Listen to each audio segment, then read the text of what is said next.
All right, let's dive right in. We're going to explore a really profound idea today, the idea that humanity isn't just stumbling through history by accident. What if we're actually following a preset program for growth? This whole explainer is based on the work of some leading experts, and it's all about understanding our collective journey, a journey from a really dangerous childhood to a maturity we absolutely have to reach. This is the key to harmony, to progress. So, let's get started. So, the whole foundation of this work starts right here. Humanity is great, noble, and extremely miraculous. Now, I know what you might be thinking. With all the chaos in the world, that can be a tough pill to swallow.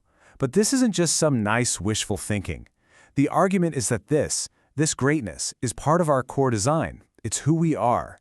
But, and this is a big but, to unlock that incredible potential, we have to get real. We've got to take a hard, honest look at where we are right now. And that's where we're headed next. The diagnosis of our current condition, well, it's pretty critical. The source material we're looking at frames our entire global situation, not as just the way things are, but as a specific developmental stage. And that stage, it's a very, very dangerous childhood. Okay, so check this out. This really lays out the core paradox we're living in.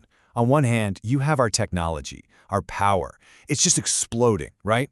We've got tools that can solve massive problems or, cause unimaginable destruction. But then you look at the other side, our collective wisdom, our maturity, it just hasn't kept up. It's like we've handed a toddler the keys to a battleship. We've got this adult-level power, but we're still running on the impulses and the short-term thinking of a child. And that's a dangerous mix. And this leads to a really stark warning. According to this framework, we're not just in any stage of childhood, we're in the final stage. Think about that. The stakes couldn't be higher. This combination of massive power and limited wisdom, it's brought us right to the brink, to a very real risk of self-destruction. This isn't some sci-fi problem for our grandkids to solve. This is the challenge we are facing, right here, right now.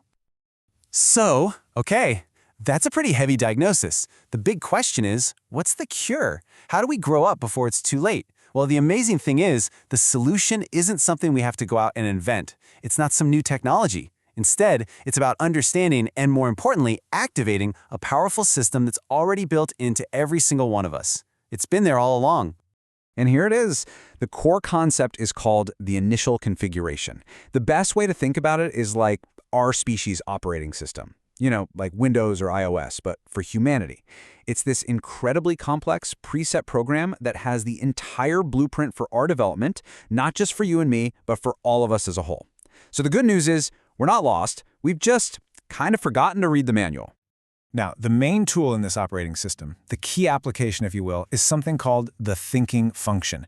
And let's be clear, this isn't just about being smart or, having random thoughts. It's described as an extremely potent system, the thing that truly separates us from every other form of life on the planet. But here's the catch. It's not automatic. It requires conscious, dedicated effort from us to actually switch it on and develop it to its full potential. And this slide really drives that point home. Look at the difference. For most animals, their program is simple. It's basically autopilot. It guides them through their whole life, no problem. But us, our program is way more advanced. It's a complex system that basically says, here are the keys. You're in the driver's seat now. That gives us this incredible potential, but it also comes with this huge, profound responsibility to actually learn how to drive. So, let's zoom out for a second from the individual to the entire species. This is the idea of human totality. It asks us to stop seeing humanity as, 8 billion separate people running around. Instead, picture us as a single, colossal living organism. Just like a person, this giant human organism has its own growth program, and it has a critical need for what's called collective cognition. Basically, the ability for all of us to think and act together as one. All right, so if we have this thinking function, what's actually inside of it? What's it made of? Well, it's not just one single thing. The best way to picture it is as a toolkit, filled with different tools, and each one has a specific job to do in helping us reach maturity.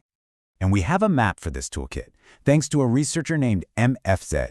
The source material credits him with actually discovering and laying out all of these different components. What this work gives us is a framework, a clear language we can use to finally understand the mechanics of our own minds and what we're capable of as a species.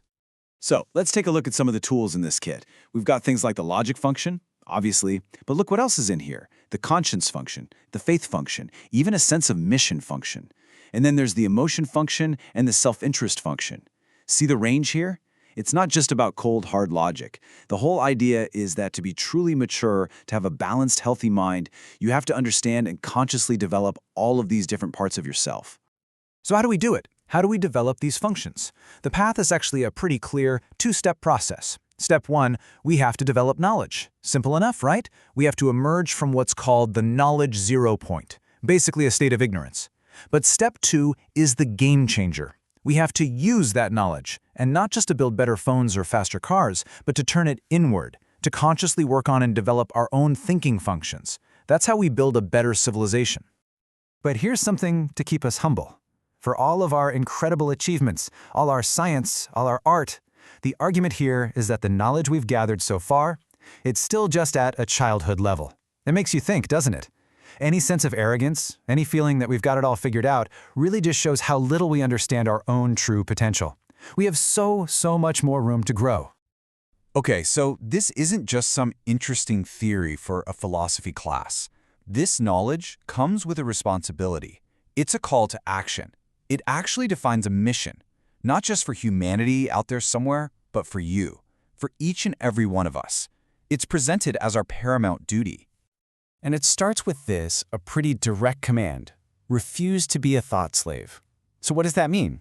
A thought slave is anyone who just lets their powerful thinking function sit there, unused, letting it be controlled by instincts or outside manipulation or just raw, undeveloped impulses. So the very first step in this mission is a refusal. It's a conscious decision to say, no, I'm taking control of my own mind. And again, this isn't presented as just a good suggestion.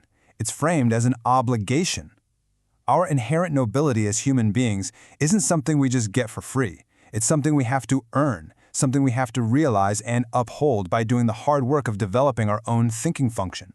That's where real self-dignity and self-restraint come from. And this is where it all comes together, you see. Your personal mission and the collective mission, they're the exact same thing. By taking on this duty, by working to mature your own mind, you are directly contributing to the most important project in all of human history, helping to guide all of us out of this dangerous childhood phase and into a mature, stable, and hopefully peaceful future. So as we start to wrap this up, I want to leave you with a couple of questions to reflect on. And these come straight from this framework. First one is for you personally. Have you ever, really, just stopped and conducted an examination of your own thinking function? I don't just mean what you think, but how you think. Which parts of your thinking toolkit are sharp, and which ones are maybe a little rusty, still undeveloped? And the second question zooms way out. Have you ever really considered the whole sweep of human history? Not as just one random thing after another, but as a developmental process. Like a single life unfolding, a journey that has distinct stages, that faces predictable challenges, and maybe, just maybe, has a preset destination.